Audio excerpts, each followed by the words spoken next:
It's your girl, Adeola. Now, you guys know that Nigerian government just celebrated our centenary last week. Yes, the giant of Africa is now 100 years old. Woohoo! I'm so happy, To be honest, I didn't even know we were celebrating anything. I'm sorry. But that was because I was so busy trying to keep up with the death toll, with the Boko Haram killings. At least more than 500 people were killed by Boko Haram last month. Among them were so many students slaughtered in their sleep. So as a human being and as a woman, you get what I'm saying? I'm more concerned about people that are dying and girls that are being abducted than the celebration of something that could wait. You get what I'm saying? I know that they've been planning this for a long time. Yes, we should celebrate a centenary. But what is the essence if thousands of people are money? You get what I'm saying? I mean, I'm sure that many of the presidents who came to Nigeria would postpone the celebration if something like that was going on in their own country. Boko Haram was killing people the whole week that they were celebrating the centenary. What is the sense in that?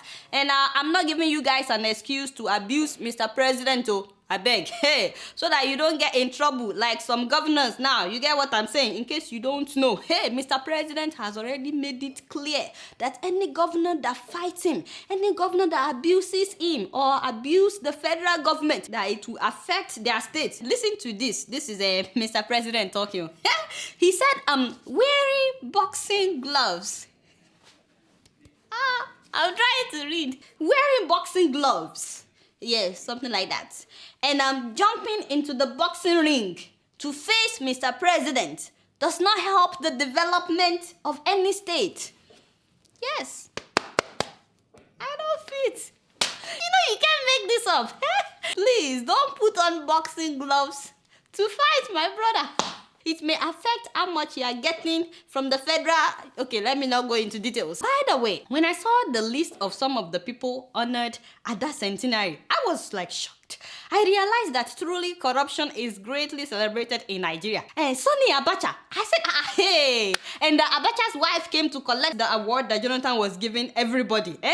Now, what baffles me is that because Professor Wole Soyinka refused to accept his own award, and I really respect him for that, which reminds me of when Chinua Achebe said that they should fix Nigeria before trying to give him an award and all that. So because Wole Soyinka refused the so-called award, now Abacha's son and daughter, they are insulting the dear professor. I said, yes. First of all, Abacha's daughter, Gumsu, responded to the professor on her Facebook page that someone tell Soyinka that I like his books when I was young, but that is where it ends. Today, I reject his stupid, foolish, and insignificant statement. She said that? No, she did. Yes, she did. Professor, no vex. Let me handle this, I thought we were done with open letters in Nigeria. I didn't know I would get to read an open letter from Abacha's son. Very interesting. You have to read the letter just for you guys to see how their reality is totally different from that of us, the ordinary people that lived during the time of Abacha. I have never seen anyone die in Nigeria, and the whole country would celebrate. Yes, for days. I remember we were on the street. We didn't even go to school. We were just celebrating that Abacha died. That was how bad it was. I don't think he knew. You get what I'm saying? There was no freedom of speech. He closed down some newspapers. Everything became expensive during Abacha. By the way, crude oil was about $17 during Abacha's time, not $8 that his son wrote in that his open letter. So many facts are not true in that open letter. It's true that Abacha saved about $9 billion in our foreign currency reserve, but at the same time, this man stole more than $4 billion, which his son forgot to include in that open letter. $4 billion. You know what that money would do? People that shouldn't be bold enough to show their faces in public. But because this administration is celebrating them, why won't they pick on Professor now? And they're getting away with it. Professor, you get what I'm saying? Meanwhile, the US just seized another $458 million that their father looted in collaboration with two of his sons. That is almost $500 million. So, and yet we are giving them a certificate in honor of Nigeria. What kind of nonsense is that? By the way, what happens to that money now that the US seized the money? Because this is not US money. This is the money of Nigerian people. It has to be returned to Nigeria. Although I don't trust the people in power right now in Nigeria if this money is returned. And speaking of presidents in attendance, I was so shocked when I found out that Barack Obama was not at the centenary celebration in Nigeria with Michelle. I said, how is that possible? I mean, how could Nigeria, a whole giant of Africa, turn 100 and Obama would not be there for at least a week? Hello? By the way, Kole, did you see the president of Ghana? What do you mean? The man lives next door. He wasn't there. What is the meaning of that? What about Kenyatta? Uhuru Kenyatta of Kenya? Yes, was he there? You guys remember how Nigerian presidents went all the way to Kenya during their Independence Day? I mean, I'm so happy for my Kenyan friends. How y'all doing, Sup, y'all? Yes, but you must be kidding me. So they didn't come to our centenary because, we didn't have any Independence Day celebration. There was no reason for them to come then because we were afraid of Boko Haram. But why didn't they come for our centenary? Kenyans. Remember that our president gave a very, very good speech in Kenya last year. Kenyatta, what is the meaning of that, What can we do as Nigerians for people to respect us? So, maybe we should start respecting ourselves. I think so. I mean, how would people take us seriously if we don't take our own citizens seriously? I mean, how can we say that we're fighting terrorism with everything we have while we're celebrating in the midst of terrorism? You guys know I don't know anything. I beg. Guess what? I'm just keeping it real. And now, speaking of speech, did you guys watch the Gambian president, Yahya Jammeh? Yes, I mean the Gambian Boy Scout. Man Scout. Everybody was talking about his speech. He got standing ovations, from Nigerians. Call it, I will play some of it, I beg. If religion is anything to go by, we as Muslims and Christians should understand that in the ultimate kingdom of Allah, that is heaven, only the Almighty Allah will decide who enters heaven. Since our ultimate objective as Allah-worshipping Muslims and Christians is to be granted eternal bliss in heaven, we must remember that we have no control over who we want to live with in heaven.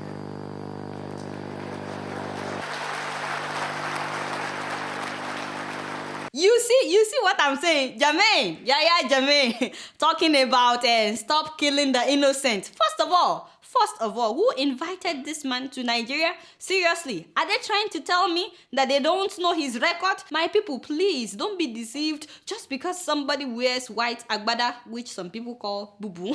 Just because somebody is wearing white bubu and then he quotes the Quran and talks about living in peace. Anybody can do that. Let me tell you, you just have to learn from Toastmasters. Always do your homework, my people. Apart from the fact that he came in through a coup and he's been in power for 20 years, this man ordered the killing of students during a protest in Gambia in April of 2000. It was all over the news then. This is what happened, okay? One student was beaten to death by firemen. That was 19-year-old Ebrima Bari. And not long after that, a 13-year-old female student was raped right in the stadium during an inter-house sport. So, because of these two incidences, students in one city decided to protest in Gambia. And Jammeh ordered soldiers to shoot them in broad daylight. 14 students were killed that day, and a Red Cross volunteer, as well as a baby that was hit by a stray bullet. Till today, nobody in Gambia was held accountable for the death of those students. Because of that, and the following day, students all across Gambia protested,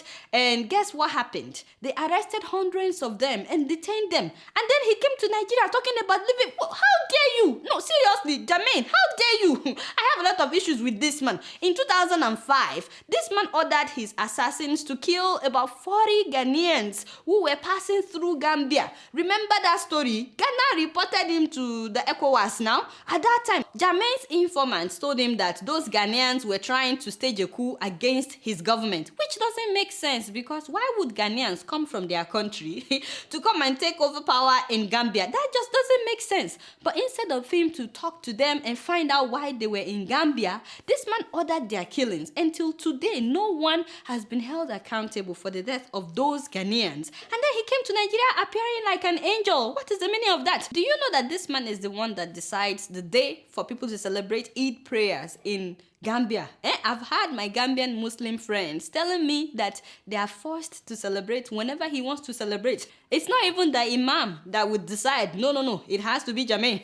I can't even tell you. And if they don't cooperate with him, he can arrest them. That is what I've been told. I can't even tell you how many journalists this man has killed. Remember Dada Haidara, who was shot dead 9 years ago after he was accused of revealing state secrets to the West, whatever that means. And then there was Chief Ibrahima Mane, who was assassinated and thrown into a well at Jammeh's home village in Kanilai. That was like 5 years ago. And many journalists have fled Gambia because of this man. Hey, one of them is Nana Keita. You know that sports journalist who revealed all kinds of corruption and fraudulent dealings of the former managing director of the Daily Observer. That is Pa Malik. You know, they actually told this journalist that if he doesn't stop talking about corruption, that he would also disappear like Ibrahima Mane. Do you know that they took that journalist, Nanama, to court? But fortunately for him, he got a fellowship here in the US about the time that they were having his trial in Gambia. And that was how he escaped to another country and made his way to the US. And then don't forget the beautiful TV host of the popular show in Gambia, Fatou Camara. Yes, she was also arrested right in front of her children. She spent 25 days in prison before they even told her what she was arrested for. And finally, they charged her with trying to tarnish the image of the president. Shoo! She was to face 15 years in prison when she fled to Senegal and then made her way to the US. So, you know, so many Gambian journalists like that are now living in exile because of this man that is trying to appear like an angel in Nigeria. This man even killed his own brother, that is Haruna Jammeh.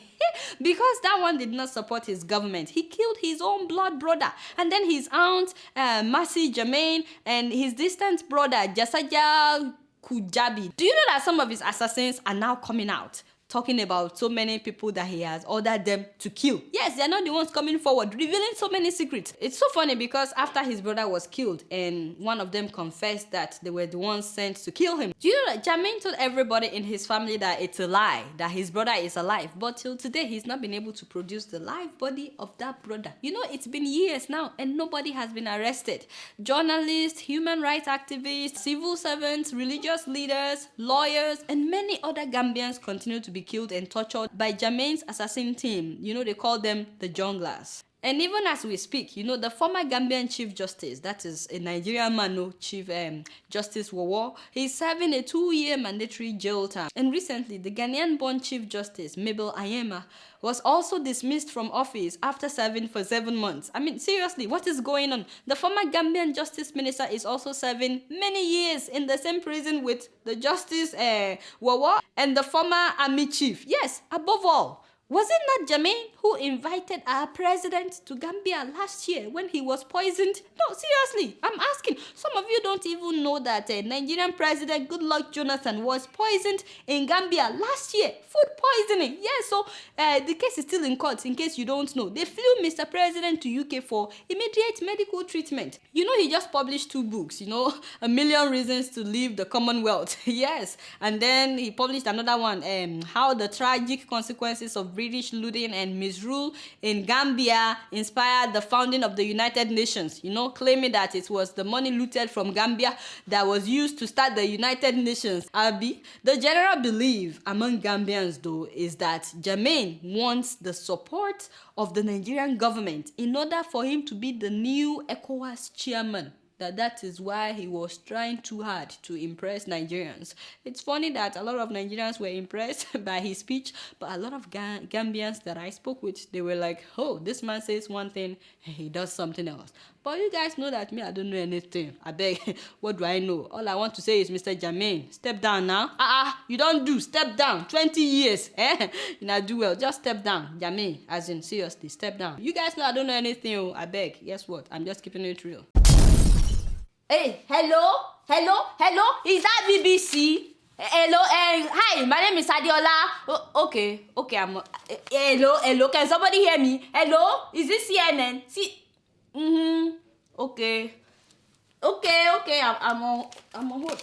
Hold on. Hey, allafrica.com. Hi, is this allafrica.com? Hi, thank you so much for picking my call. My name is Adeola. I'm calling on behalf of the Nigerian government. Yes, can you guys stop publishing any negative stories about Nigeria? You know, yes, really. You know, like all the reports on Boko Haram killings. What? What do you mean? Just pretend like it did not happen. You know, we have a lot of positive stories in Nigeria as well. You know, for example, our president just launched a drone. Yes, report about that. What do you mean you can't compromise? It's called cooperation, not compromise. Hold on. Hello? Hold on, please. Hold on. CNN, don't drop the phone now. I've been Oh, by the way, allafrica.com, thank you guys for posting my shows, you know, on your website. I see it once in a while. No. I don't talk about negative things. No, I don't say negative things about Nigeria. I just make people laugh now. He dropped the foot. This thing is harder than I thought. Only allafrica.com. Look at this long list of people that I still have to call. As you guys can see, I've been so busy. I haven't slept in like 3 days, you know, calling all this foreign, calling all these foreign media outlets just so that they can stop reporting negative things about Nigeria, just so that I can save the Nigerian government 300 million naira. For those of you that have not been following the news, let me tell you the gist. The Ministry of Information, under the leadership of our very own Mr. Labaran Mako, remember that man now, the one that goes around talking about how wonderful this administration is. Yes, the good governance tour guy, yes, and the one that advocates for that locomotive. I mean, light rail. Yes, that's man. Every day Boko Haram. You know, I said let's report development. Even in war, and we're not in war. Work is going on. Marriages are taking place. Famine is taking place. You don't have to play that video now. They know who I'm talking about. Your own wala too much. Anyway, as I was saying, his ministry just received approval to spend 300 million naira. That is almost $2 million on repairing the image of Nigeria in foreign media outlets. So I'm trying to call those media outlets myself to talk to them. That way, the money that they wanted to use could be used for something else, you know, like fixing the Lagos-Ibadan Express Road or maybe renovating one of our general hospitals in Nigeria. Wait a minute. This is the Ministry of Information, right? Yeah, maybe they can spend that money on getting people good internet services. Yes, so that more people can watch, you know, this show in Nigeria. Wouldn't that be nice? All I know is they said that there's a lot of criticism from foreign media about how this government is handling terrorism. That is very sad. And listen to what they want to spend the money on. External publicity. Yeah, in case you start to see all those posters everywhere, you know, the one that says great country, great people. I call it the war. You are too troublesome. Is this what I'm talking about? Change the thing, oh, Jare. Yes. And I do well. In case you start to see posters like this everywhere, it's one of the things they want to be doing with that money. Also, media insertions in foreign media. That means they will start sponsoring positive articles and documentaries about Nigeria on CNN, on Al Jazeera, all those foreign media outlets, so that people would forget all the negative things that they've read, especially the Boko Haram killings. Yes. Let me see. Engagement with foreign news agencies. I don't know what that means. Production of specialized publicity materials for external audience. Seriously, if they are spending this much money on external media, how much would they spend on internal media? What about those of us that live inside Nigeria that refuse to buy the lies that came out of a good governance tour? How much would they spend to convince us? So they said that this 300 million naira is the amount that the information minister needs to respond to this foreign media. I said, why now? Why, Mr. Labaran? Why 300 million? Just to respond to New York Times. Their office is right here. I can go today and talk to them. Even if you fly all the way from Nigeria to come and visit them at their office, and then you go to CNN and BBC because they all have offices here in New York, you won't spend up to $2 million. What are you trying to do with our money? What kind of documentary are you trying to make that you will spend almost $2 million? What kind of articles are you writing? Nigerians, say you see with your koro eyes how they are trying to rob us at face value. Mr. Labaran, don't get me upset. So if not, I will start to say things like Bara Obansa. I'm serious. I'm warning you. Don't get me upset. By the way, they can just pay me that money. I can call all these media outlets for them. I'm already doing it for free anyway. I can speak to them. If you give me the money, I will do the job and I will even give you change. Wait a minute. What is this now? The group. They must be talking about Boko Haram. The group has killed hundreds of Nigerians almost daily since February in Bona, Yobe, and Adamawa states, putting the government's tactics at combating it on the spot. Wait a minute. So they know.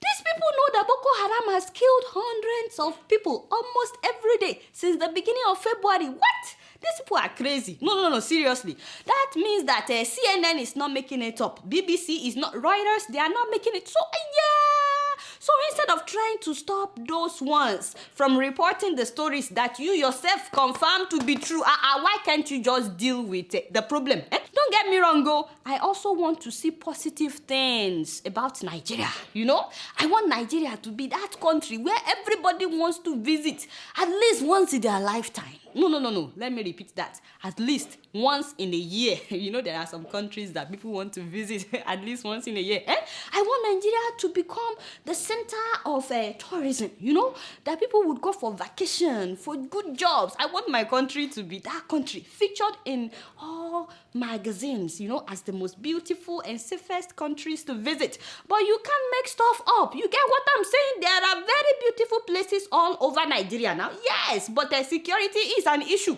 How many of you watching me avoid traveling at night in Nigeria just because of armed robbers? Am I lying? Even if you travel in the daytime, how many of you are sure that you won't be attacked by robbers or kidnappers? You know how much we pray in Nigeria before we get on the road. I know that one should always pray. You get what I'm saying? But I'm saying that the journey prayer, when you are traveling in Nigeria, the journey prayer is different. Father, you will pray as if you may never come back, because many people never came back. Yes, even people who have never been to church, when they are traveling, I'm telling you, everybody will start to pray. And not only that, if you don't have money in Nigeria, will the doctor treat you? So why is the Nigerian government so concerned about polishing the outside instead of taking care of the inside? It's like washing a cup on the outside when the inside is filled with maggot. And you have the boldness to approve 300 million naira taxpayers' money to spend on this project? What kind of nonsense is this? What about spending that money to improve the lives of those affected by Boko Haram, you know? That would actually get you some kind of positive headline. Hello? People will start reporting about the wonderful things you're doing to help the victims. Other information ministers have tried all kinds of gimmicks, okay? All kinds of projects in the name of rebranding the image of Nigeria. Spending billions of naira. You think I forgot? There was a Heart of Africa, the one that was designed by Frank Nweke. And then there was Dora Akunyili, who did a program called Rebranding Africa. You know, what came out of all of that? What happened with all the money they've been spending to rebrand Nigeria? No, seriously, why should we then keep spending on rebranding instead of taking care of the issues? And speaking of fighting negative image, did you guys hear that Nigeria granted visa to Dr. Abu Amena Phillips? I'm not saying that the man is a terrorist. And please, don't get me wrong. I honestly don't know too much about him. But there has to be a reason. Why Kenya? That is an African country. Those of you that are saying, we just don't want to follow the West. No. Kenya banned this man from entering his country.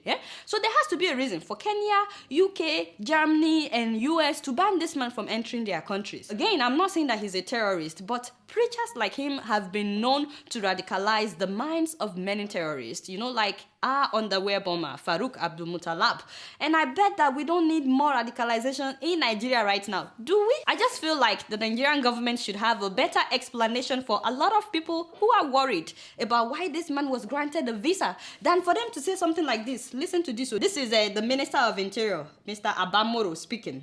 Any moment that his preaching and activities are seen to be inimical to the security of Nigeria, I can assure you that we are up to the task of repatriating him as soon as possible.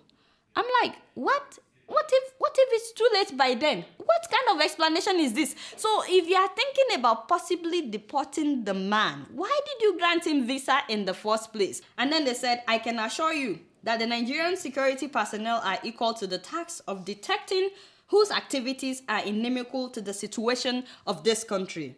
Yeah, right. Really? I mean, yeah, just like you've detected all those people that are sponsoring Boko Haram. Yeah, exactly. I mean, we're not stupid, you know. If you feel like bringing this man to Nigeria is not dangerous, you should have better explanations than to tell people, oh, you are ready to deport him anytime trouble starts. What is the meaning of that? That doesn't quell the fear in the minds of many people, especially at this crucial time when terrorists are killing people in huge numbers. Can he wait? Can the man wait? What a shame. Why was I even calling all these people, Wait a minute.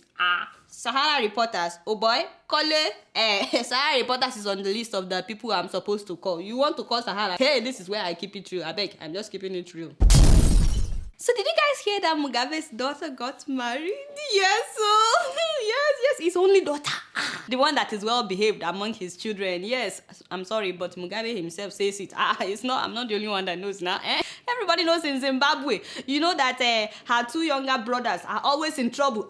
And this one, the youngest one, he's always spending all his time on what do they call it? Computer games, you know, video games. Even his mother said it, and everybody in Zimbabwe knows that. And the others say, this one, you know, trouble, too much trouble. He's always partying. Remember when he commanded a whole plane just to go and party with his friends in South Africa? I said, hey, Mugabe doesn't hide it now that those boys are trouble, but he's so proud of the girl whom he has described as reserved, disciplined, and studious. She has a first degree in business administration and accounting, and she graduated with honors from the City University of Hong Kong, and she got her master's degree in banking and finance from the Management Development Institute of Singapore. So, to celebrate her wedding, for the first time since 1980, Mr. Robert Mugabe opened his mansion to the public. Yes, remember Graceland? I've talked about Graceland before. Oh, that beautiful, beautiful mansion. Yes, that is the place where they had the ceremony. You know that Mugabe hardly opened his residence to the public. And we're talking about 4,000 people in attendance. 4,000 people. Now, while I'm very happy for the girl, her name is Bona, by the way. She was glowing. She's very beautiful, you know. I'm very happy for her. I just can't get past the fact that Mugabe spent $6 million on that wedding. 6 million. Why does anybody need $6 million for a wedding in Africa? No, seriously. In a country that is in the middle of an economic crisis and cash squeeze. Do you know that there are people in Zimbabwe who have not been paid in like 8 months? 8 months, oh, my people, 8 months, and they have family members to take care of. And I remember telling you that banks were running out of cash in December last year. The question is, where did Mugabe get this money? Because Mugabe himself was recently asking for foreign urgent food aid for about 2.2 million people in his country. Among them were victims of the recent flood that, according to local government minister Ignatius Kombo, they required $20 million in aid. And I don't understand why the caterers had to be, flown in all the way from Singapore. I said, did they also bring their pots and cutleries from Singapore? So there is nobody in Zimbabwe that could make good food. And you didn't call Mama Yusuf, at CMS bus stop in Ekoile, Lagos.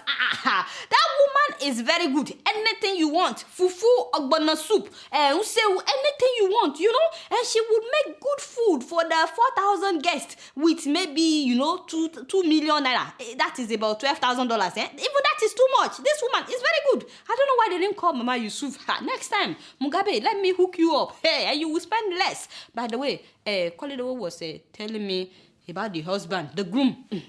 You guys know that me, I don't like to talk about people. I mean, what is my own? I don't get into people's business. I beg. But he was telling me that guy is not really a pilot, as he claimed. I said, hey, wait till be your own. Kolido, only you.